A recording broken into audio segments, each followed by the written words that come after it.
সুপ্রভাত বন্ধুরা। আজ 18 সেপ্টেম্বর 2024, শুভ বুধবার। গতকাল বিশ্বকর্মা পূজা হয়েছে, তার রেশ এখনো লেগে আছে। আকাশে বাতাসে আনন্দের সঙ্গে দুঃখ খুব আছে। তিলোত্তমার বিচার কিন্তু আমাদের চাই। তিলোত্তমাকে অবশ্য আমি মা দুর্গাই বলি। আজ প্রভাতী চর্চায় চলে এসেছি কবিগুরুর তিলকামোদ রাগের ঝাঁপতালের ওপর একটি গান নিয়ে। তারপর শিবায়ন ঘোষের আমার রাজা কবিতাটি এনেছি।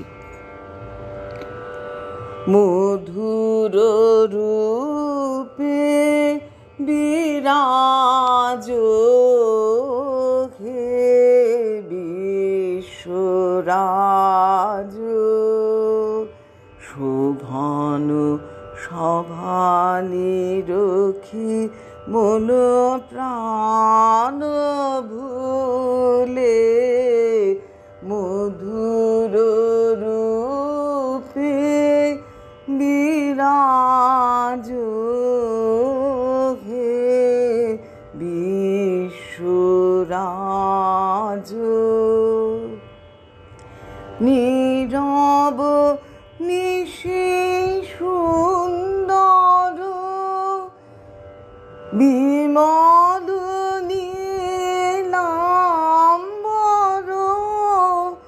নীরব নিশি সুন্দর বিমল নীলাম্বর,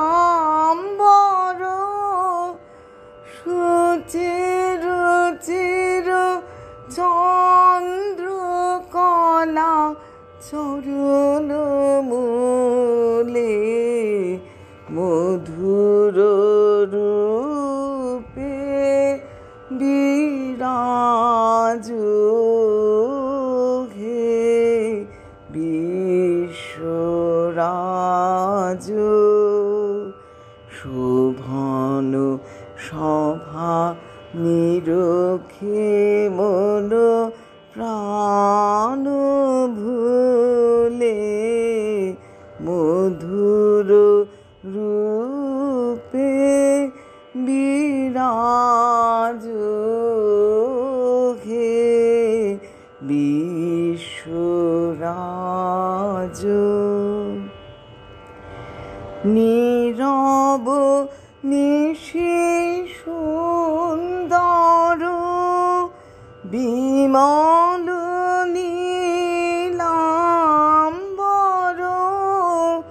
নীরব নিশি সুন্দর বিমল নীলাম্বর,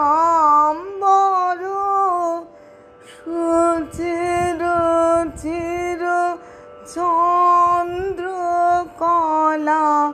চরণ মূলে, মধুর রূপে বিরাজ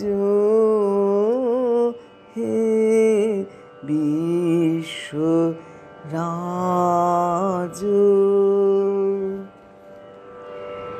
শিবায়ন ঘোষের কবিতা আমার রাজা। তোমার রাজা ভালো দেখতে, তোমার রাজা লম্বা, 7-8 ফুট হবেই হবে, ইঞ্চি খানেক কম্বা। তোমার রাজার অনেক টাকা, অনেক বাড়ি গাড়ি, কথায় কথায় মুখ হয়ে যায় মালসা মেটে হাঁড়ি। আমার রাজা খুব সাধারণ, স্বাস্থ্যবানও নয়, রাত বিরেতে পথে হাঁটতে হয়তো ভূতের ভয়। আমার রাজার রাজধানী নেই বিশেষ কোনোখানে, আমার রাজা যায় না উড়ে কোথাও বায়ু জানে। আমার রাজা প্রজার মতো, হাওয়াই চটি পায়ে চটচটিয়ে ছটছটিয়ে ধুলোয় হেঁটে যায়।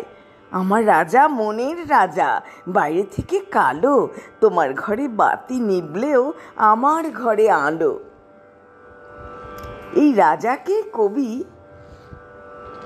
খুব ভালো বলেছেন। কেমন রাজাকে নিয়ে গর্ব করি আমরা। যে রাজা দেখতে সুন্দর জাঁকজমকে থাকেন যিনি, তাঁকেই তো।